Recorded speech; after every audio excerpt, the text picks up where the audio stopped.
자, 우리 지난 시간에 공부한 내용 한번 되새기고 오늘 공부할 내용을 시작해 보도록 하겠습니다. 지난 시간에 학습 내용 중에 키포인트가 될 만한 인물이 누구가 있었죠? 그렇죠. 흥선대원군이 있었죠. 이 흥선대원군이 누구의 아버지라고 했죠? 네, 고종임금의 아버지이자 또 내가 조선의 국모다 라고 하면 생각나는 인물? 네, 명성황후의 시아버지예요.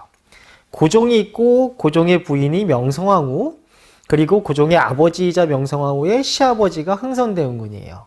흥선대원군이 자신의 어린 아들이 임금이 되자 이 어린 아들, 어린 임금을 대신해서 왕을 보필한다는 목적으로 10년 동안 집권하게 되고 10년 동안 집권 시절에 그 이전의 세도 정치를 개혁하고 또 이때 조선의 문호 개방을 원하는 서양 국가들에게 문을 걸어 잠그는 통상수교 거부 정책에 대해서 한번 알아봤었죠.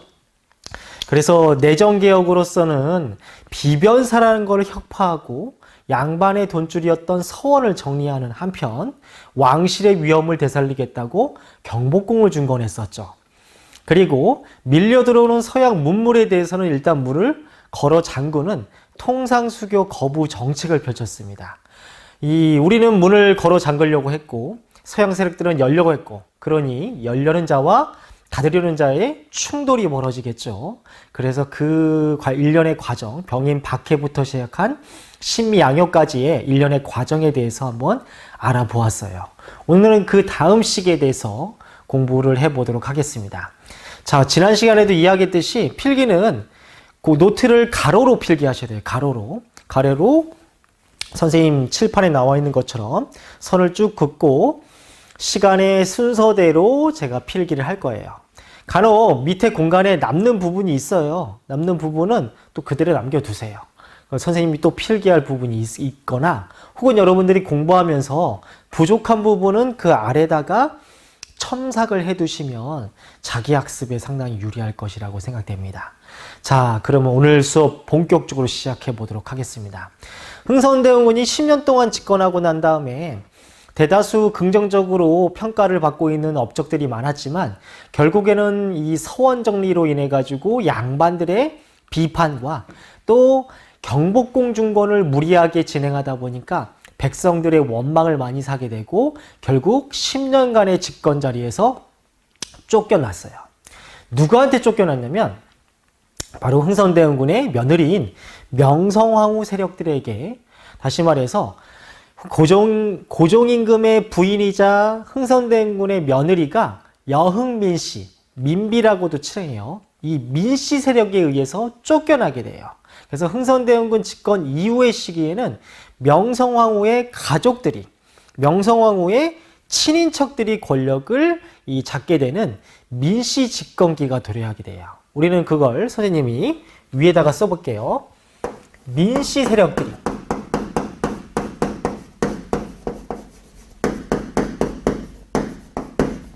집권하게 돼요. 민씨 세력들이. 자, 그러면 이제 이 민비라고 칭하기도 하고, 그리고 명성황후라고도 부르는 이 명성황후에 대해서 한번 선생님이 좀 이야기를 좀 해봐야 될 것 같은데, 우리가 왜곡되게 어떤 역사 인물을 알고 있는 경우가 종종 있는데, 그 중에 가장 왜곡되어서 우리 현재 우리가 살고 있는 우리에게 가장 잘못 알려진 역사 인물이 바로 명성황후예요. 명성황후 하면 대표적으로 생각나는 대사가 내가 조선의 국모다, 뭐 이런 멘트가 있죠. 실제로 이런 내가 조선의 국모다 이런 멘트와는 그렇게 어울리지가 않는 인물이고, 또 명성황후가 시아버지를 몰아내고 난 다음에 자신의 권력을 공고히 하기 위해서 자신과 똑같은 성씨 여흥민씨예요. 여흥민씨라고 하면 묻지도 따지지도 않고 국가 주요 관직에 전부 다 앉혀버리는, 마치 흥선대원군 집권 이전에 풍양조 씨와 안동김 씨가 시행했던 무슨 정치? 그렇죠. 세도 정치와 같은 정치를 또다시 자행하게 돼요. 그래서 이 시기에 이 명성황후가 우리 국가를 위해서 엄청나게 애를 썼다, 내가 조선의 국모다, 긍정적으로만 평가할 수 있는 인물이 아니라는 거죠. 너무 저 선생님의 이제 사적인 의견이 많이 들어가지만 역사라는 것은 다양한 시각에서 평가를 할 필요가 있거든요. 이 명성황후를 긍정적으로 평가하는 것도 괜찮지만 너무 긍정적으로만 평가하는 것은 무리가 있어요. 선생님처럼 약간 비판적인 시각에서 이 평가를 하는 것도 역사 인물이나 역사 사건을 평가하는데 중요해요. 너무 사적인 의견을 많이 이야기했네요. 자, 그러면 명성황후와 민씨 세력이 집권하고 난 이후에 우리나라 형국이 어떻게 변했는지 한번 알아보도록 하겠습니다. 우선 명성황후, 민씨 세력은 시아버지 흥선대원군과 다르게 서양 문물에 대해서 문을 걸어 잠그지 않고 문을 활짝 열게 돼요. 그 첫 번째 조약이 무엇이냐면 1876년에 맺은 강화도 조약이에요. 강화도 조약.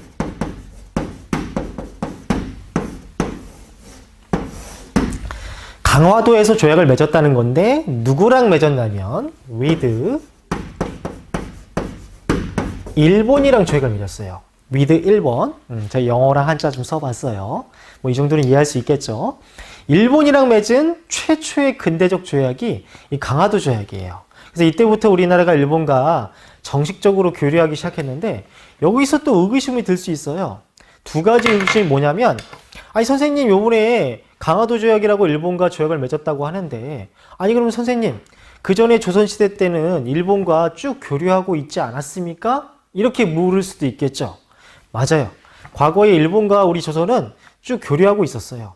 하지만 정기적으로 교류하는 것이 아니고 일방적으로 임진왜란 이후에 일본과 조선은 이 사이가 극도로 안 좋아지고 문화적 수준과 경제적 수준이 약간 좀 월등한 우리나라의 문물을 받기 위해서 일본이 야 조선 너희들과 제발 교류 좀 한번 하게 해줘. 교류 좀 한번 하게 해줘. 이렇게 간청하게 되면 우리나라가 그래 알겠어. 일본 너희들 빈 배 한 몇 척 끌고 와서 동래라는 지역으로 와. 동래가 지금의 부산 옆에 있는 동네예요.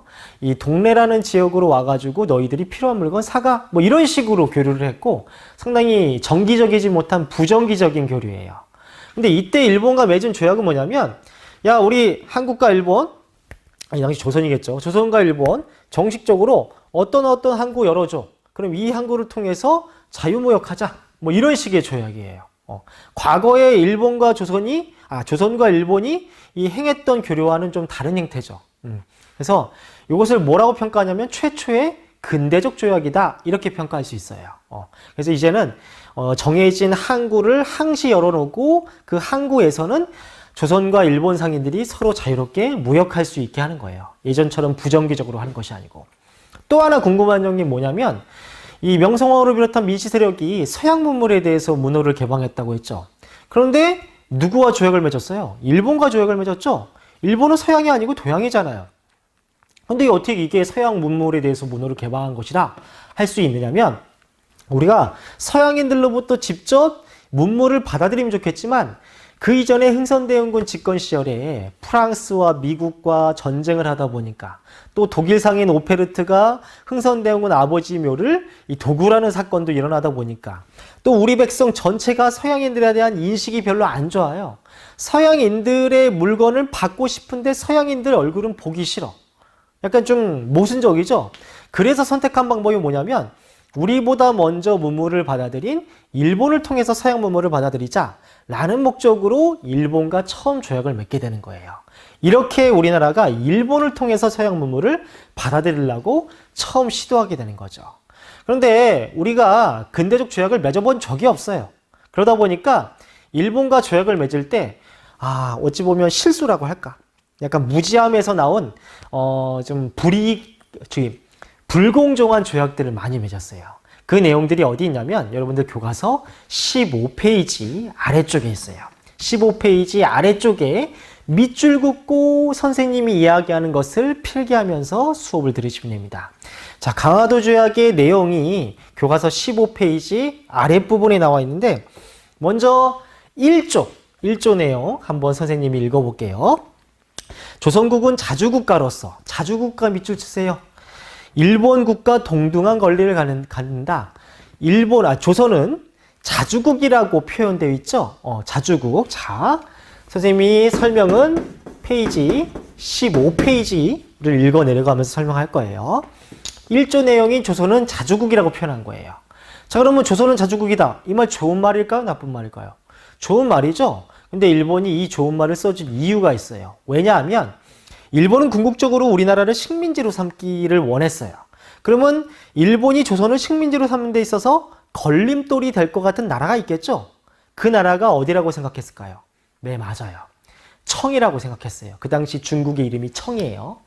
우리 조선이란 나라는 태어났을 때부터, 건국되었을 때부터 중국에 상당히 영향을 많이 받았던 국가예요. 그렇기 때문에 일본 입장에서는 조선을 식민지로 삼는 데 있어서 제1걸림돌이 바로 중국이라고 생각했기 때문에 조선을 청의 간섭을 받지 않는, 중국의 간섭을 받지 않는 자주국이라고 표현함으로 인해 가지고 일본이 조선을 집어삼키는데 청, 중국 너희 간섭하지 마, 이런 의도가 숨겨져 있는 거예요. 결코 조선은 자주국이다 라고 해서 좋은 뜻이 아니라는 거죠. 그래서 그 1조 내용 옆에다가 선생님이 불러드리는 내용을 쓰세요. 조선은 자주국이라고 하는 표현은 무슨 의도가 숨겨져 있냐면 청의 간섭을 배제, 청간섭 배제라고 1조 옆에다가 쓰세요. 청간섭 배제 혹은 중국 간섭 배제, 이렇게 쓰시면 될 것 같아요. 그리고 마지막에 10조 내용 있죠. 10조 내용이 무슨 내용이냐면 그 옆에다가 또 쓰세요. 10조 내용이 치외법권이라는 내용이에요. 치외법권.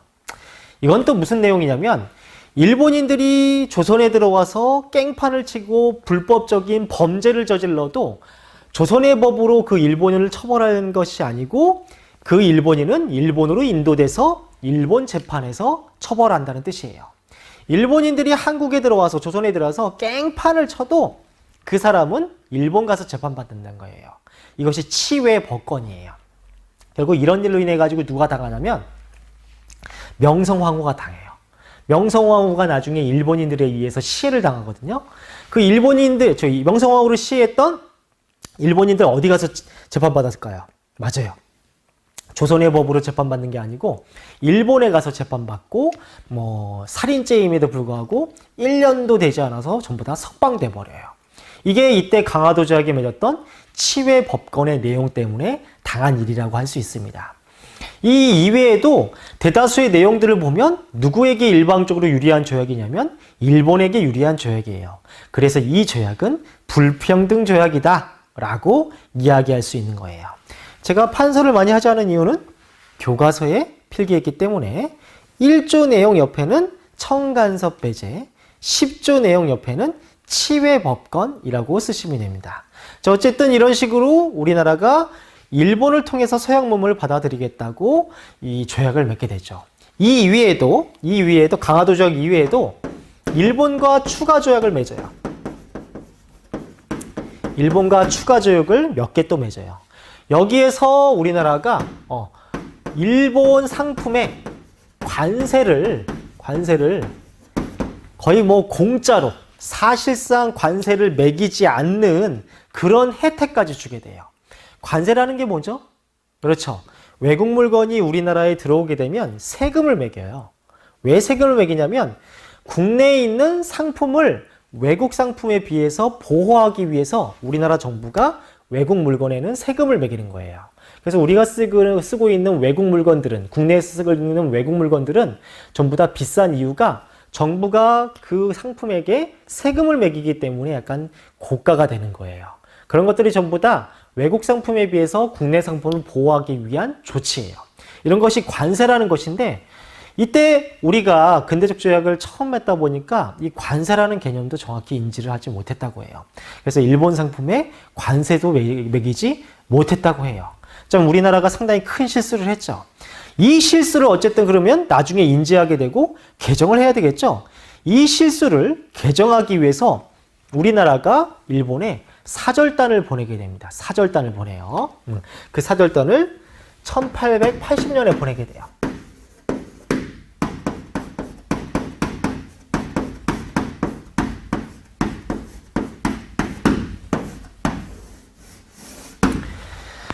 우리가 일본과 맺은 조약의 부당함을 뒤늦게 깨닫고 난 다음에 이 조약을 개정하기 위해서 일본에 사절단을 보내는데 그 사절단 이름이 수신사라는 거예요. 일본에 화살표 써놨죠. 일본에 보낸 사절단이라는 거예요. 이 수신사의 대표가 누구냐면 김홍집이라는 사람이에요. 김홍집이라는 사람으로 김홍집이라는 사람으로 하여금 대표를 맡게 해서 일본과 맺은 부당한 조약을 개선하기 위해서 이 사절단을 보냈다는 거예요. 보내가지고 부당한 점을 개선을 했을까요? 못했을까요? 네, 못했어요. 못하고 이때 일본 가서 일본에 주재하고 있던 청나라 외교관을 만나요. 다시 김홍집이 수신사라는 사절단 이름으로 일본과 맺은 부당한 조약을 개정하기 위해서 일본으로 슝 떠났어요. 근데 그 부당한 조약은 하나도 개선하지 못하고 일본에 머무르고 있던 청나라 외교관, 중국 외교관이었던 황준헌이라는 사람을 만나요. 황준헌이라는 사람을 만나는데 황준헌, 중국인이에요. 이 황준헌이 쓴 책을 가지고 와요. 그 책이 뭐냐면 조선책략이라는 책을 가져와요. 황준헌이 쓴 조선책략이라는 내용을 받아가지고 오는데 이게 뭔 내용이냐면 우리는 지금 서양 문물에 대해서 알지도 못하고 문호를 개방했다고 했지만 서양 문물이 어떻게 생긴 건지 어떻게 활용해야 되는 건지 몰라요. 또 이 서양인들과 어떻게 외교적 방책을 적어야 되는지 모르는데 그런데 참 고맙게도 조선인도 아니고 중국인이 우리 조선이 나아가야 될 방향이라고 이렇게 조언을 해준 거예요. 근데 그 내용이 상당히 좋았던 거예요. 그래서 일본과 부당한 조약을 개선하기 위해서 일본으로 떠나간 김홍집이 그 부당한 조약은 하나도 개선하지 못하고 대신 일본에 머무르고 있던 황준헌으로부터 조선책략이라는 내용을 가지고 오게 된 거예요. 가지고 와서 고종과 명성황후에게 보고했더니 이 내용이 되게 좋았던 거예요. 자, 그러면 여기에는 어떤 내용이 들어가 있냐면 다 중국의 이 숨겨진 의도도 무슨 의도가 있냐면 중국도 우리나라를 식민지로 삼고 싶어 했어요. 그런데 중국이 우리나라를 식민지로 삼는 데 있어서 가장 큰 걸림돌이 될 것 같다라고 생각한 나라가 어디냐면 바로 러시아였어요. 러시아. 그래서 이 황준헌의 조선책략에는 어떤 내용이 들어가 있냐면 방러가 무슨 뜻이냐면 러시아를 방어하라 이거야. 러시아를 막으라 이거야. 러시아를 막기 위해서는 친중 결일 그 다음에 중요한 건 연미.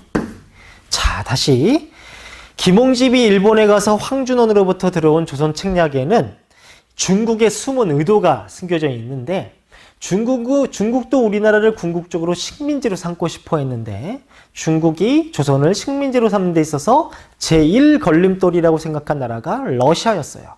러시아도 우리나라를 집어삼키고 싶어 했거든요. 그래서 중국이 조선에게 러시아랑 친하게 지내지 말라고 러시아를 방어하라고 이렇게 쓰는 거예요. 러시아를 방어하기 위해서는 중국과 친하게 지내야 되고 일본과 결합해야 되고 미국과 연합해야 된다라는 내용을 써놓은 거예요. 자, 그럼 여기서 일본과 결합하라고 써놨죠. 그러면 아직까지 중국은 조선을 식민지로 삼는 데 있어서 일본을 걸림돌이라고 생각을 했을까요? 안 했을까요? 네, 맞아요. 아직은 중국이 조선을 식민지로 삼는 데 있어서 일본이 경쟁 상대라고 생각도 안 한 거예요. 마음껏 일본이랑 친하게 지내도 상관없다 이거예요. 중국은 조선을 식민지로 삼는 데 있어서 단 러시아가 큰 걸림돌이가 생각한 거예요. 그리고 우리 중국이랑 친하게 지내라고 얘기한 거예요. 또 여기다가 미국과 연합하라고 써놨죠. 근데 미국은 상당히 큰 강대국이죠. 미국과 왜 연합하라고 써놨냐면 중국이 조선을 식민지로 삼는 데 있어서는 우선 러시아를 견제해야 되겠는데 러시아를 중국 혼자인만으로 견제하기 힘드니까 저 태평양 멀리 미국을 끌어들여서 러시아를 견제하고 싶었던 거예요. 또 근데 미국은 저 멀리 태평양 건너에 있기 때문에 조선에 그렇게 큰 영향력은 행사하지 못할 거라고 생각했기 때문에 이때 미국을 조선에 끌어들이려는 이런 숨은 중국의 의도가 이 책 속에 포함된 거예요. 그래서 이 책의 내용을 고종과 명성황후가 그대로 따라서 미국과 우리가 조약을 맺게 돼요. 요 내용을 따라서 우리가 1882년에 미국과 조약을 맺게 되는데 그 조약이 조미수호 통상조약이라는 거예요. 아, 어렵다. 어렵죠. 말도 길고, 그치? 근데 여기서 알아두어야 되실 거는 딱 한 글자밖에 없어요. 바로 요거, 미국. 조미. 뭐와 약자일까요? 조선과 미국의 약자예요. 그냥 조선과 미국이 조약 맺었다? 이렇게 알고 있으면 돼요. 이 조미수호 통상조약이 우리가 서양 국가와 맺은 최초의 근대적 조약이죠. 우리가 통틀어서 맺은 최초의 근대적 조약은 일본과 맺은 거고, 서양 국가와 맺은 최초의 근대적 조약은 바로 조미수호 통상조약이에요. 자, 선생님 물 한 잔만 먹고 수업 계속 진행할게요. 죄송합니다. 자, 그런데 이때 우리가 미국과 조약을 맺으면서 또 실수한 게 있어요. 뭘 또 실수했냐면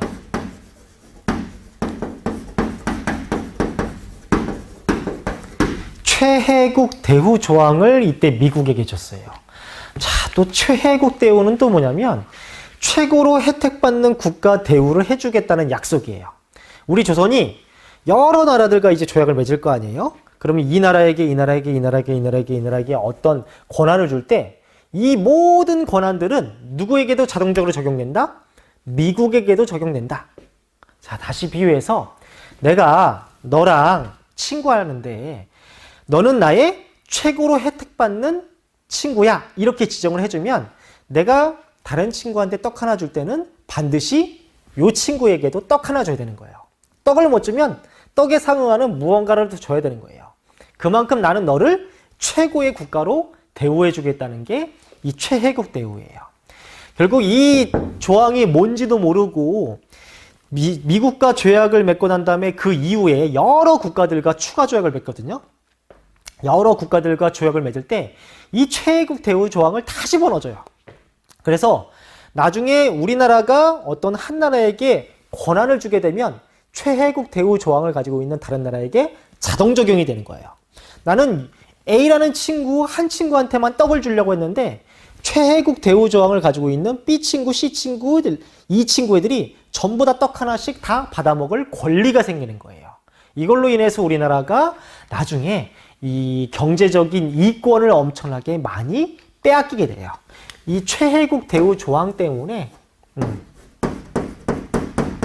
우리나라가 엄청나게 경제 약탈을 받는 계기가 돼요. 이 최혜국 대우. 당시에는 뭔지도 몰랐어요. 몰랐어요. 어쨌든 황준원의 조선책략의 말을 듣고 미국과 조약을 맺게 돼요. 그 이후로 영국, 프랑스와도 조약을 추가적으로 맺게 됩니다. 이런 식으로 우리나라가 본격적으로 개화 정책을 추진하게 되는 거죠. 자, 그러면 이때 이런 것들은 조약을 맺은 거잖아요. 자, 그러면 우리 내부적으로도 개화 정책, 서양화되기 위한 정책을 개화 정책이라고 하는 거예요. 이 개화 정책을 어떻게 추진했는지 한번 알아볼게요. 자, 여기 밑에다가 개화 정책이라고 써보고 이야기해 볼게요. 같은 라인이에요. 같은 라인. 자, 그러면 우리가 개화 정책을 추진하기 위해서 무엇을 했냐면 우선 우리가 서양인들에게 가장 큰 메리트를 느끼는 분야가 뭘까요? 우리가 서양인들에게 가장 크게 매력을 느끼는 분야. 잘 생각이 안 나나요? 바로 군사죠, 군사. 군대, 무기, 이런 것들. 우리 예전에 흥선대원군 집권 시절에 병인양요, 신미양요라고 해가지고 한번 싸워봤죠. 이때 무참히 패배했어요. 우리보다 사거리가 엄청나게 긴 총과 대포를 가진 프랑스와 미국에게 정말 허무하게 당했죠. 우리가 궁극적으로 서양인들에게 관심을 가진 이유는 뭐냐면 바로 이 강력한 군사 무기를 가지고 싶었던 거예요. 그래서 우리나라도 서양의 군사 무기를 만들지는 못하겠죠, 아직은. 그래서 서양의 군사 무기를 사와서 이 무기들로 갖춘 군대를 만들기 시작해요. 그 군대가 별기군이라는 거예요, 별기군. 신식 무기를 가지고 있다고 해서 신식군인이라고도 해요. 신식 무기를 가지고 있다고 해서. 그 별기군 초창기의 모습이 교과서 100이라네. 교과서 15페이지 오른쪽 가운데 있어요. 어찌 보면 좀 볼품없이 보이는 모습인 것 같지만 그게 우리나라 신식 군인들의 초창기 모습이었던 거예요. 이들에게 어마어마한 돈을 투자를 한다면 이들에게 어느 한쪽에 돈을 투자를 한다면 어느 한쪽에 돈은 비는 거겠죠. 그래서 기존에 있던 군대, 새로운 군대를 이제 별기군이라고 하고 기존에 있던 군대를 여기가 신식이니까 그냥 구식군인이라고 쓸게요. 구식군인들은 엄청나게 그 규모를 축소시켰어요. 근데 이제 문제는 뭐냐면 새로운 무기를 가지고 있다고 해서 옛날 무기를 가지고 있다고 해서 이 둘을 차별하면 될까 안 될까요? 안 되죠. 무기만 다를 뿐이지 우리 국가를 위해서 희생하는 것은 똑같잖아요. 그죠? 그렇기 때문에 둘이 차별을 하면 안 되는데 이 당시 민씨 집권은 이 둘을 차별하기 시작했어요. 바로 이들만 이뻐라 하고 이들의 생활이 상당히 궁핍해졌어요. 그 얘기는 잠깐 좀 이따 하고 자 이렇게 개화 정책을 추진하기 위한 별기군을 창설했다는 거. 또 우리가 서양 문물을 공부하기 위해서는 그들의 문물을 보고 배워야 되겠죠. 그들의 문물을 보고 배워야 되겠죠. 그래서 그들의 문물을 보고 배우기 위해서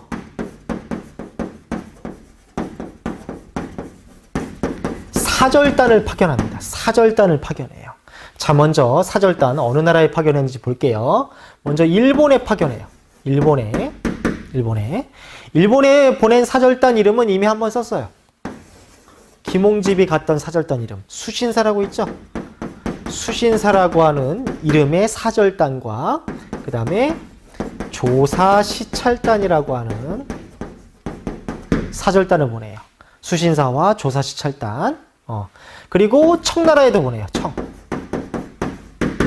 청나라에는 영선사라고 하는 사절단을 보내고 청나라에는 영선사라고 하는 사절단을 보내고 근데 이들은 전부 다 서양 국가가 아니고 동양 국가잖아요. 우리보다 먼저 문호를 개방했을 뿐 진짜 우리가 서양 문물을 공부하려면 서양 국가에 보내야 되겠죠. 그래서 진짜 서양 국가에 보내요. 우리가 서양 국가 중에 최초로 근대적 조약을 맺은 나라가 어디죠? 그렇죠. 미국이죠. 미국에 보내요. 미국에 보빙사라고 보내요. 보빙사. 이때 보빙사 일행이 미국으로 가는 데 있어서 미국으로 직항하는 비행기도 당연히 없고 배도 없었어요. 어떻게 가냐면 일본을 통해서 태평양 건너가지고 미국의 서부 일대에 도착한 다음에 미국 서부에서 미국 수도가 저 동부 지역에 있는 워싱턴이잖아요. 그 서부에서 동부 지역까지 횡단철도를 타고 갔어요. 횡단철도를 타고 미국의 심장부 동부에 도착하니까 우리 지금 우리 충주 시내나 아니면 더 뭐 청주시 아니면 서울 같은 데 가보면 높은 고층 빌딩 있죠, 그죠? 이런 것들이 미국에 그 당시엔 세워졌거든요. 그리고 막 열차가 돌아다니고. 그래서 이 당시 보빙사 일행이 미국에 도착해서 정말 신세계를 보고 배운 거죠. 우린 당시 조선인들은 서양인들이 단순히 코 큰 오랑캐라고 열시했었는데 막상 가보니까 이건 오랑캐가 누군 거야? 오랑캐가 오히려 누리였던 거야. 그래서 이때 보빙사 일행이 야 진짜 서양인들이라고 하는 놈들은 어마어마하게 발전된 문물을 가지고 있구나. 이런 걸 크게 배우고 와요. 여기에 그치지 않고 이때 미국의 도움으로 인해 가지고 바로 태평양 건너서 조선으로 돌아오는 게 아니고 대서양 건너서 유럽도 찍고 와요. 나름 세계 일주를 하고 오는 거죠. 또 유럽의 선진 문물도 보고 오는 거예요. 요때 보고 온 사람들이 조선에 와가지고 고종과 명상호에게 서양인들은 대단합니다 라고 이야기를 해서 이거를 적극적으로 받아들였으면 되는데 이걸 받아들이지 않아요. 이게 우리 역사의 참 아쉬운 부분이죠. 어쨌든 이렇게 서양 문물을 배우기 위해서 사절단을 보냈다는 거 이렇게 한번 알아봤어요. 자, 그 다음에 이제 더 추가적인 내용은 2교시에 공부하도록 하겠습니다. 2강 때 여러분들과 많이 소통하면서 수업을 하면 이 정도 필기만 해도 충분히 1시간이 가니까 너무 많은 내용을 한 번에 공부하면 좀 힘드니까 여기서 끊고 2교시 때 이어서 수업을 하도록 하겠습니다. 잠시 안녕.